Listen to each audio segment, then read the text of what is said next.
Nos textos de Enoque, o Filho do Homem assume um papel épico envolto em mistério e esplendor. Ele é retratado como o escolhido, o justo, o Messias. É importante entender que ele não é um recém-chegado. Ele está no esquadrão divino desde o início, compartilhando os segredos mais profundos de Deus com a elite espiritual. O Filho do Homem não está apenas presente no espetáculo, ele está apoiando os justos. Entretanto, a ideia de Filho do Homem vai além disso. Se olharmos para Daniel 7,13, vemos que o título indica uma entidade celestial, não apenas um personagem comum, mas um agente divino navegando pelas nuvens, pronto para um evento celestial. A história de Enoque e o Filho do Homem, na teologia, carrega um significado profundo. Quando esse termo é associado a Jesus, ele carrega uma grande carga. Não é apenas sobre destacar sua humanidade, mas sim sobre preencher a lacuna entre o céu e nossa vida diária. Irineu, em sua obra Contra as Heresias, explicou claramente que Jesus, conhecido como o Filho de Deus, tornou-se o Filho do Homem, estabelecendo assim uma conexão próxima conosco, convidando-nos para a casa de Deus, tornando-nos parte da família divina.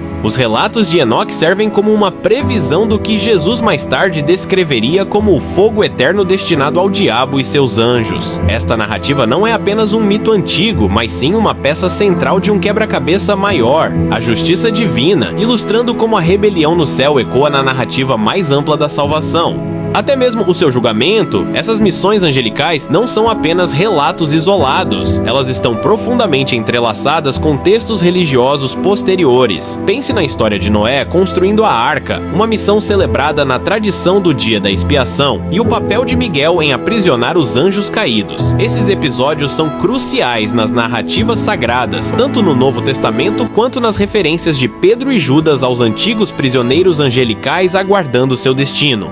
A descendência desses anjos gigantes tornou a vida difícil para todos, levando Deus a decidir enviar um dilúvio para restaurar a ordem. Em meio a essa turbulência, Deus designou 4 arcanjos especiais para missões específicas: Sarael para alertar Noé, Rafael para enfrentar o anjo vampiro Azazel, Gabriel para lidar com o tumulto causado pelos gigantes e Miguel para deter os próprios anjos rebeldes. Esses anjos ensinaram aos humanos coisas proibidas, como a fabricação de armas mágicas e até mesmo técnicas de sedução. A descendência desses anjos gigantes tornou a vida difícil para todos. Aqui está o enigma. Esses filhos de Deus eram descendentes virtuosos da linhagem de Seth, ou líderes poderosos que se faziam passar por piedosos.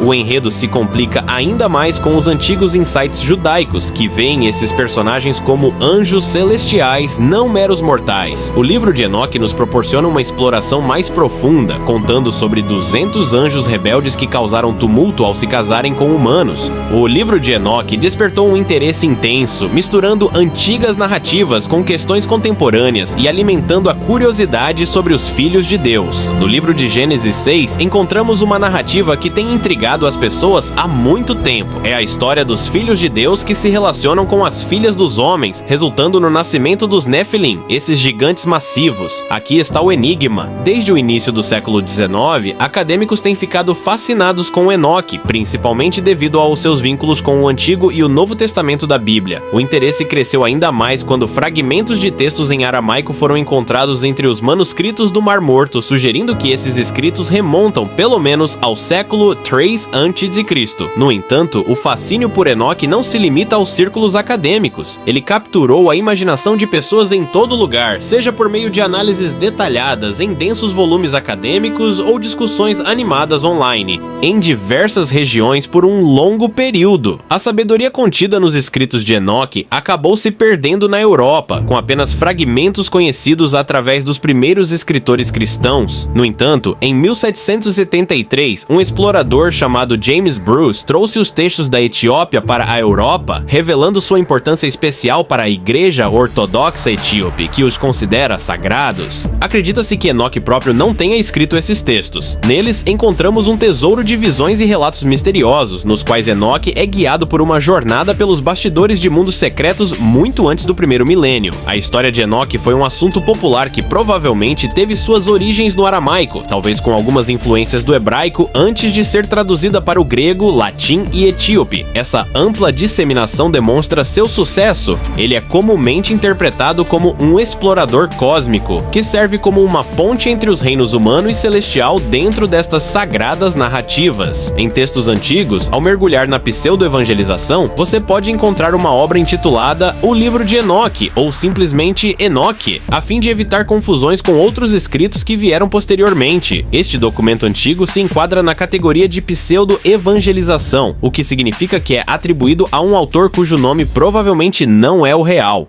Ele é comumente interpretado como um explorador cósmico, que serve como uma ponte entre os reinos humano e celestial dentro destas sagradas narrativas. Em textos antigos, ao mergulhar na pseudo-evangelização, você pode encontrar uma obra intitulada O Livro de Enoque, ou simplesmente Enoque, a fim de evitar confusões com outros escritos que vieram posteriormente. Este documento antigo se enquadra na categoria de pseudo-evangelização, o que significa que é atribuído a um autor cujo nome provavelmente não é o real. A Bíblia apenas o menciona brevemente, mas a importância de Enoque é equiparável às figuras mais reconhecidas como Noé, Abraão e Moisés. Isso se deve principalmente ao seu vínculo profundo com Deus. Então, por que a jornada terrena de Enoque terminou tão prematuramente? Não foi devido a algum erro cometido, como a Bíblia nos revela. Enoque andava em comunhão com Deus e por isso Deus o levou. Isso demonstra que sua conexão com o divino era tão íntima que ele não apenas faleceu, mas foi elevado diretamente ao céu. Essa transição é vista como uma honra excepcional e em outros textos, como os de Sara e Hebreus, ele é louvado como um exemplo brilhante de fé. A saída extraordinária de Enoque da Terra inspirou muitos, levando a relatos que o retratam como mais do que apenas uma figura bíblica comum.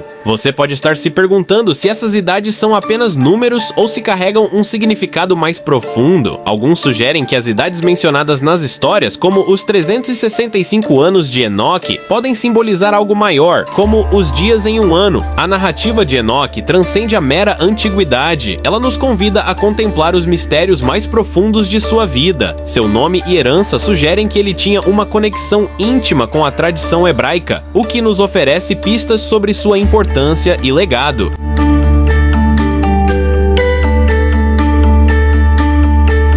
Na narrativa do livro de Gênesis, surge a figura de Enoque, um nome que pode soar familiar em diversas variantes, como Hanok ou Henoque. No entanto, o Enoque em foco é singular, mencionado de maneira especial na Bíblia, especialmente no texto de Judas. Ele é identificado como o 7º descendente de Adão, o que nos ajuda a situá-lo em termos de genealogia. A vida de Enoque é marcada por eventos extraordinários. Nasceu quando seu pai, Jared, já tinha avançado para 162 anos de idade. Um detalhe que pode surpreender. Aos 65 anos, Enoque se tornou pai, dando à luz Metuselá. Embora tenha alcançado a idade de 365 anos, sua vida parece breve se comparada à longevidade de Matusalém, que viveu até incríveis 969 anos.